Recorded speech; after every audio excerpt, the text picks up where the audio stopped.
Olá, tudo bem? Aqui é o Júlio Batiste. Eu sou autor de diversos livros na área de informática e criador do site juliobatiste.com.br.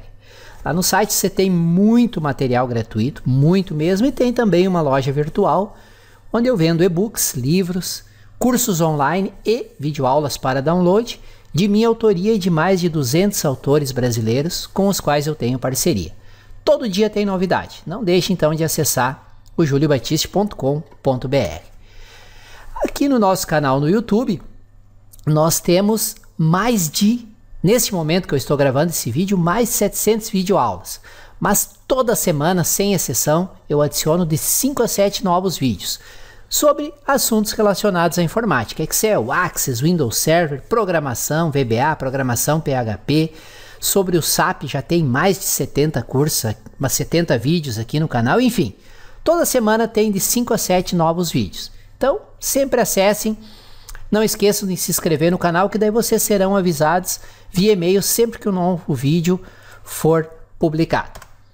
E para você que se interessa em Windows Server e Active Directory, deixo a dica desse livro aqui, que é um curso completaço do Windows Server e Active Directory. Serve para quem é completamente iniciante, ele vai do completamente iniciante ao avançado. Se aplica ao Windows Server 2012, 2016 e 2019. Se tiver mais interesse, tá aqui o link, tem todas as informações lá. Valeu? Vamos à nossa videoaula de Windows Server e Active Directory. Um excelente estudo a todos. Vamos então continuar aqui o nosso estudo sobre o DNS. Como é que funcionam as pesquisas do DNS? Desde o momento em que você digita um nome, o que acontece, o que o Windows, tanto o cliente quanto o servidor, faz para encontrar o número IP associado a esse nome. Supor que você está lá no teu navegador e digita um endereço, www.juliobatiste.com.br. Aonde que o Windows vai para tentar localizar o número IP associado com esse nome? E tem mais questões que a gente tem que considerar. É um nome interno? É da própria rede da empresa? Ou é um nome externo? Dependendo de ser um nome interno ou de ser um nome externo, as etapas envolvidas também serão diferentes. Nós vamos detalhar nessa parte da nossa videopalestra como funcionam quais as etapas envolvidas em cada um desses processos de resolução de nomes. Lembrando sempre que o que nós vimos na parte anterior é muito importante. Você tem que saber o que é o cache local do DNS, o que é o arquivo hosts e esses detalhes que a gente já viu. Então, quando o cliente digita um nome, o nome a ser resolvido. Primeira coisa, primeiro elemento dessa equação é o nome a ser resolvido. No nosso exemplo, juliobatiste.com.br. O tipo de pesquisa a ser feita. Normalmente, 99% das pesquisas do DNS são por um número IP associado ao nome. Existem outros tipos especiais de pesquisa, por exemplo, pesquisar um controlador de domínio para o domínio, pesquisar um servidor de catálogo global para o domínio, pesquisar qual o servidor de e-mail para aquele domínio e assim por diante. Mas, na maioria das vezes, e para essa nossa videopalestra, que fica no nível de básico a intermediário sobre DNS, vamos considerar uma consulta do tipo Resource Record, ou seja, qual o número IP associado com esse nome que eu forneci para você, né? E existe sempre uma classe associada com o nome DNS. Essa classe é de controle interno e para o Windows é sempre internet. Mesmo que seja para um nome local da rede, a classe vai ser IN. Você então digitou lá no seu navegador www.juliobatiste.com.br. O que acontece até o momento em que o Windows consegue localizar, o DNS melhor, consegue achar o endereço IP associado ao nome e fornecer esse endereço IP para que você possa acessar o recurso. No caso, o meu site, o site juliobatiste.com.br. Primeira etapa que o Windows faz, ele consulta o cache local do DNS. Lembra no início da videopalestra anteriormente que eu mostrei para vocês que cada nome que o DNS resolve, ele cria uma cópia da resolução das informações que ele obteve no cache local do DNS. Por que ele pesquisa no cache? Porque se já está no cache, ele vai usar essa informação e não vai precisar fazer todo o processo de resolução novamente. Lembrando para vocês que para ver o que tem no cache, você abre um prompt de comando e digita ipconfig/display-dns. E aí ele vai mostrar para vocês tudo que tem no cache do DNS. Tá aqui, ó. Para esse site, não deixe passar com BR. Ele achou esse IP aqui. Para o compra imóveis Rio com BR, ele achou essas informações. O aba english.insecurity.net achou isso e assim por diante. Tá aí todos os registros. Ele mantém uma extensa, um grande número de registros que ele resolveu. Então, primeiro de tudo, ele consulta no cache do DNS. E o comando para exibir o que tem no cache DNS, caso você tenha curiosidade de saber, é o ipconfig/display-dns. Não encontrou no cache, ele busca no arquivo hosts, aquele famosinho host que está lá dentro da pasta onde está instalado o Windows em system 32/drivers/etc, para ver se não tem uma entrada lá associada ao nome que ele está procurando. No nosso caso, www.juliobatiste.com.br. Bom, não achou no cache local, não achou no hosts, o que ele vai fazer? Ele vai enviar a consulta para o servidor DNS configurado, servidor DNS primário, configurado nas propriedades do TCP/IP da placa de rede. Não vou aqui mostrar passo a passo como configurar as propriedades do TCP/IP, porque isso é lá dos fundamentos do TCP/IP, lá no módulo 2. Então, se você acessar as propriedades da sua placa de rede, que está aí no seu computador, no seu servidor, e lá nas propriedades do TCP/IP versão 4, propriedades, tem lá um servidor DNS configurado como servidor primário e um servidor DNS configurado como servidor secundário. Então, não achou no cache, não achou no hosts, ele manda a consulta para esse servidor DNS. E aí nós vamos ver depois que isso dispara todo um processo de interação, de recursividade, para até encontrar o nome que está sendo procurado. Mas aí já é outra etapa, por enquanto. Então, vamos manter o foco nessas etapas aqui. Consulta o cache local DNS, não encontrou. Busca no arquivo host, vê se tem uma entrada. Não tem. Manda a consulta para o servidor DNS configurado nas propriedades do TCP/IP da placa da rede. Lembrando que este servidor DNS primário e o secundário podem tanto ser configurado manualmente em cada estação de trabalho, o que não é muito comum, quanto podem ser configurados automaticamente através de um servidor DHCP.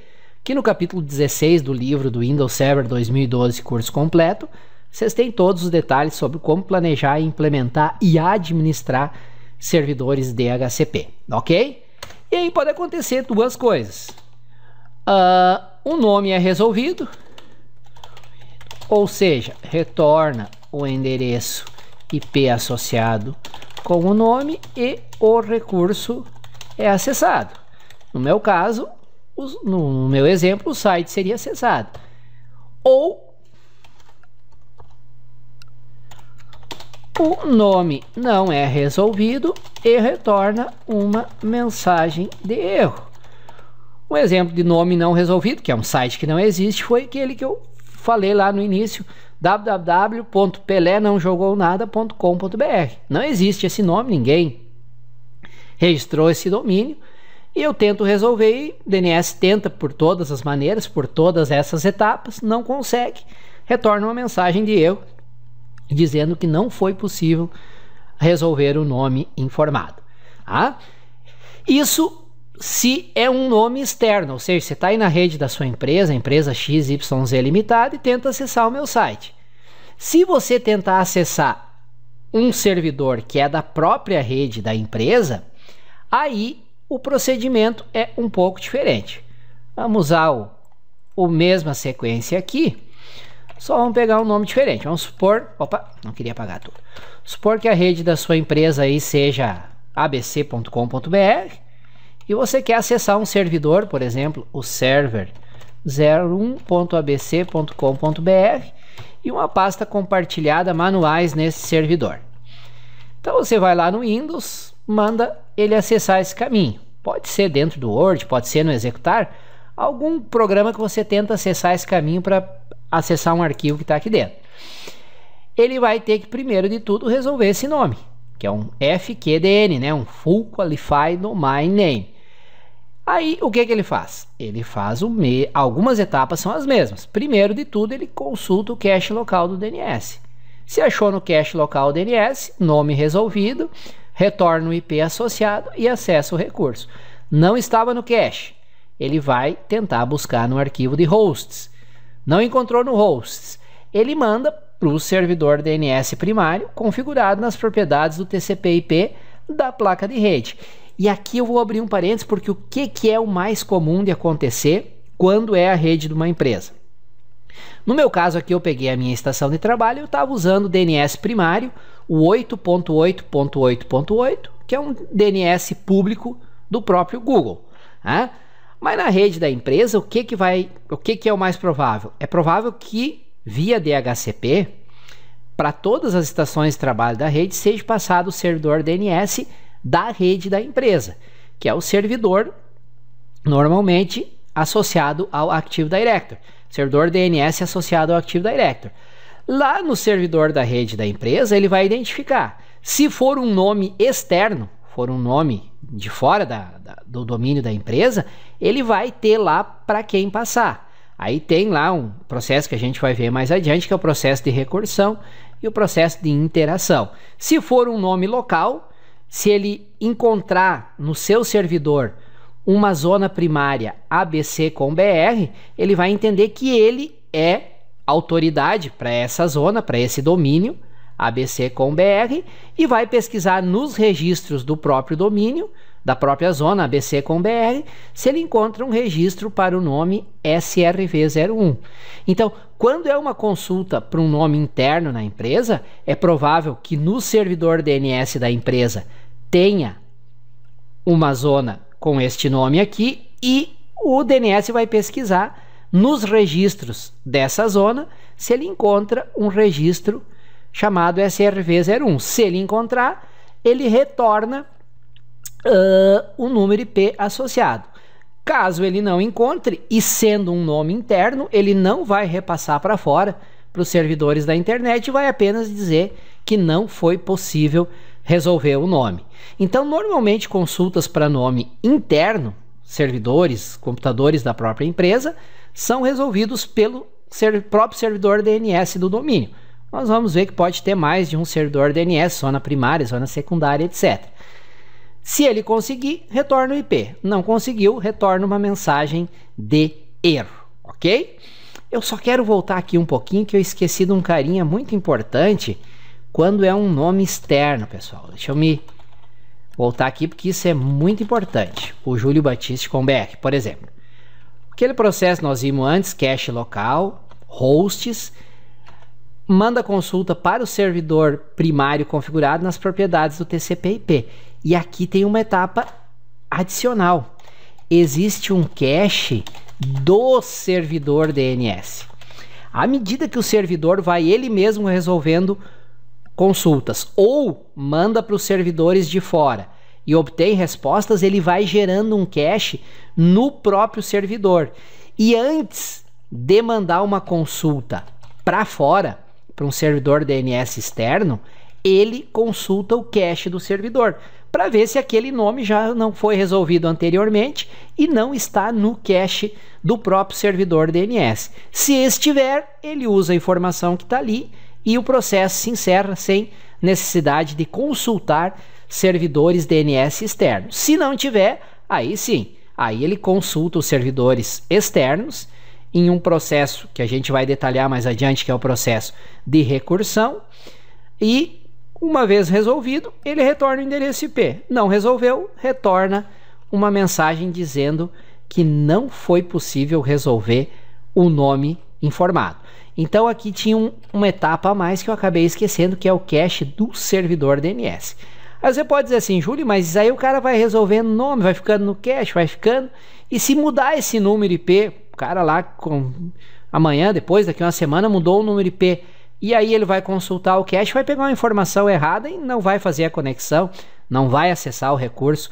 Está perfeito teu raciocínio. Só que por isso que você, como administrador DNS, pode configurar o tempo do qual os registros permanecem no cache do servidor, que por padrão é 1 hora. Ou seja, ele fica, resolveu, tal nome é tal IP, fica ali no cache. Daqui 1 hora ele é descartado. Se vier uma nova consulta, vai ter que ser feito todo o processo de resolução novamente.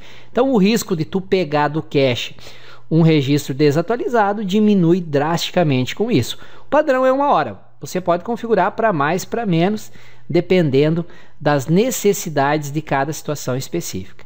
Então aqui, pessoal, nessa etapa da nossa videopalestra, é importante entender quais etapas, quais caminhos o resolver do DNS, o servidor DNS utiliza para tentar resolver, tentar encontrar o número IP associado com um determinado nome. Dá muito mais trabalho de escrever o processo do que demora, porque isso aí tudo é questão de segundos. Não poderia ser diferente, né? Você não pode ficar aguardando um minuto mais para resolver um nome DNS. A coisa tem que ser praticamente instantânea. Eu vou aqui, ó, pegar um nome que eu tenho certeza que não está no cache nem nada, que tem que ser resolvido. Um site que faz tempo que eu não acesso, por exemplo. Vou dar um ping aqui, clube do hardware.net. Site do Morimoto, que faz algum tempo que eu não acesso, então ele não está no cache do meu local, não está no meu host, vai ter que ser resolvido. Eu vou dar o Enter, ó, segundos, não, nem segundos, fração de segundo ele já resolveu e já encontrou. Vou pegar um outro site aqui, faz tempo que eu não acesso, pingibm.com. Ó, fração de segundo ele já resolveu e já disse qual o IP associado, ok? Muito bem, essas são as etapas e diferentes caminhos são tomados. Se for um nome interno da rede da empresa, aí normalmente nas próprias informações do servidor DNS da empresa vai ter esses dados. Se não for da empresa, ele tem um processo de interação que ele utiliza, que eu vou detalhar mais adiante nessa nossa videopalestra, ok? Então é importante você conhecer essas etapas, onde o DNS tenta, a ordem que ele tenta, porque isso aqui com certeza vai aparecer em uma ou mais questões dos exames de certificação. E não só pelos exames de certificação. Você tem que conhecer essas etapas para resolver problema. Um exemplo típico que pode acontecer. O cliente está acessando um determinado endereço, ele resolve o nome, mas não acessa o recurso correto, ou dá erro, diz que o site está fora do ar, mas outras pessoas estão dizendo que estão acessando o site. Como é que pode isso? Isso pode acontecer no cache local da estação de trabalho que está dando problema, está registrado um número IP errado, um número IP mais antigo, que não foi atualizado. E o cache local, ele só é atualizado quando o Windows é reinicializado. Então pode ser uma estação lá que faz dias que você não reinicializa e está uma informação errada no cache dela. Aí você pode limpar o cache local do DNS para resolver esse problema. Como é que se limpa o cache local do DNS? Também é com o nosso comando config. É ipconfig/flashdns. É, isso mesmo, ipconfig/flashdns. Liberou o cache do DNS. Se eu der um ipconfig agora /displaydns, aqui, ó, o nosso cache vai estar bem pequenininho, que são só algumas coisas automáticas que ele recém detectou, ó. O local, esse da Adobe, provavelmente ele está tentando atualizar o meu Adobe Reader, e esse Tech Sistemas aqui, e mais nada. Antes era um cache enorme. Agora, à medida que eu for resolvendo novos nomes, olha aqui, ó, pingwall.com.br, já achou o IP do ping.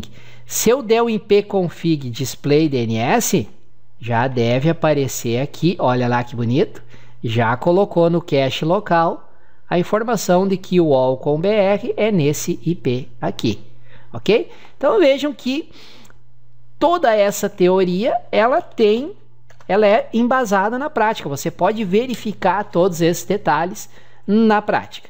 Tranquilo? Tranquilo, meu povo? Foi possível entender essas etapas envolvidas? Tudo bem. Vamos ver o que mais que nós temos aqui. Métodos de resolução. Essas etapas que eu falei para vocês. Isso aqui tudo está muito detalhado no capítulo 16 do livro. Eu vou ficar aqui lendo o texto para vocês, que não é esse o objetivo, né? Se o servidor DNS não for autoridade, tudo aquilo que eu falei está aqui, tá? Bem detalhado. E aqui um resumo da resolução de um nome DNS é composto de duas etapas. Consulta inicia no cliente. Você digitou lá www.juliobatista.com.br, lá no cliente, onde você digitou, é que tenta resolver o nome. Ela é passada por resolver. O resolver é o software local que fica em toda a estação de trabalho Windows, que detecta a necessidade de uma resolução de nome e dá os encaminhamentos necessários. Primeiro, o resolver tenta responder a consulta localmente, sem precisar consultar o servidor DNS. Para isso, ele usa o cache local do DNS e o arquivo hosts, exatamente as etapas que foram descritas. Se a consulta não puder ser resolvida localmente, o resolver envia a consulta para o servidor DNS configurado nas propriedades do TCP/IP, seja configurado manualmente, seja configurado automaticamente por um servidor DHCP, o qual pode utilizar diferentes métodos. Se for um nome do próprio domínio da empresa, ele tenta consultar, ele vê se ele é autoridade para aquele domínio e consulta a ssua base de registros e pode resolver. Se for um nome externo, ele usa esses dois processos aqui, recursão ou interação, processos esses que nós vamos descrever mais adiante para a resolução da consulta, ok? Muito bem, pessoal. Eu sei que é bastante coisa e eu ainda converso bastante, eu sou um papagaio quando eu estou explicando as coisas, mas é porque eu quero detalhar bem. Mas mais ainda detalhado do que o que eu coloquei para vocês aqui nessa videopalestra até agora, tá no capítulo 16 do livro. Daí tá bem detalhado mesmo, certo? Quais as próximas etapas? Nós vamos agora entender esses dois diferentes processos de resolução de nome, que é o processo de interação e o processo de recursão. Vamos começar pelo processo de recursão, que é normalmente utilizado para nomes externos, e ele é um pouco mais extenso e tem mais etapas para a gente entender, ok? Fazer aquela minha pausa, 5 minutinhos, tomar minha água para não começar a tossir, e logo voltamos com esses dois processos, recursão e interação. Que bom que você assistiu o vídeo até o final. Espero sinceramente que o vídeo possa ter trazido informações úteis que você possa aplicar no seu dia a dia. E lembro sempre que aqui no nosso canal no YouTube tem, no momento em que eu gravo esse vídeo, já são mais de 700 videoaulas sobre assuntos diversos listados aí na tela de vocês. Eu sempre estou criando novas séries, novos conteúdos. E toda semana, sem exceção, eu publico de 5 a 7 novos vídeos. É quase um vídeo novo por dia. Então não se esqueçam de se inscrever aqui no canal, tem o botão inscrever-se aí em vermelho. Se inscrever não paga nada e sempre que tem um novo vídeo, um novo conteúdo, o próprio YouTube avisa vocês por e-mail. Se você se interessa por Windows Server e Active Directory, se quer criar uma carreira nessa área, você quer se tornar um administrador de servidores, daqueles que é disputado no mercado de trabalho, um mercado onde existem milhares de vagas em aberto para profissionais que são realmente qualificados. É uma área, instalação, planejamento, administração, segurança de servidores com Windows Server, é uma área onde sempre tem mais vagas de emprego, mais oportunidades do que profissionais qualificados. Então, mesmo que você seja completamente iniciante, mesmo que você nunca tenha estudado Windows Server, você quer aprender da maneira certa, desde o começo, aprender a teoria necessária, depois instalar, configurar, administrar, tudo passo a passo, eu recomendo este livro aqui de minha autoria, em parceria com o colega Eduardo Popovici, que é considerado a Bíblia do Windows Server. Ele é baseado no Windows Server 2012, mas se aplica integralmente ao Windows Server 2016 e ao Windows Server 2019. Se você estiver lendo o livro e tiver alguma dúvida sobre uma das versões 2016, 2019, como fazer um exemplo do livro, nós disponibilizamos nosso contato por e-mail, por WhatsApp, para você tirar dúvida.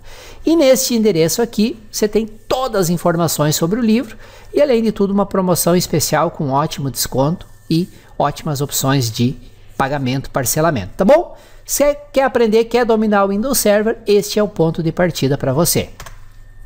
E não se esqueça de se inscrever aqui no canal, para vocês, reforço que eu já disse antes, serem avisados sempre que um novo vídeo for publicado. Se vocês tiverem dúvidas, sugestões, críticas, elogios, por gentileza, usem o campo comentário que tem abaixo do vídeo. E me ajudem na divulgação desse conteúdo, compartilhando os links, indicando por e-mail, por WhatsApp, por Face, por Instagram, para os amigos conhecidos que vocês saibam que têm interesse em aprender mais sobre o Windows Server e Active Directory. Quanto mais compartilhamentos, mais empolgado eu fico e mais vídeos eu trago aqui para vocês. Valeu mais uma vez, muito obrigado por terem assistido o vídeo até aqui e fiquem ligados, todo dia tem vídeo novo aqui no canal. Excelente estudo a todos!